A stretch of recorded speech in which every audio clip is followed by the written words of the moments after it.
Sino sa inyo ang marunong at nakakaunawa? Ipakita niya na talagang marunong siya sa pamamagitan ng mabuting pamumuhay na may pagpapakumbaba.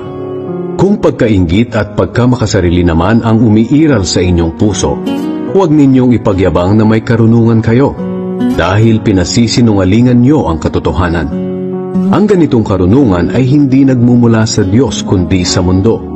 Mula ito sa diablo at hindi sa banal na espiritu. Sapagkat kung saan umiiral ang pagkainggit at pagkamakasarili, naroon din ang kaguluhan at lahat ng uri ng kasamaan.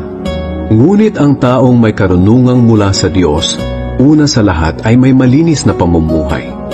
Maibigin siya sa kapayapaan, mahinahon, masunurin, puno ng awa at kabutihan, walang pinapaboran at hindi nagkukunwari. Ang taong maibigin sa kapayapaan at nagpapalaganap nito ay nagdudulot ng maayos na relasyon sa iba.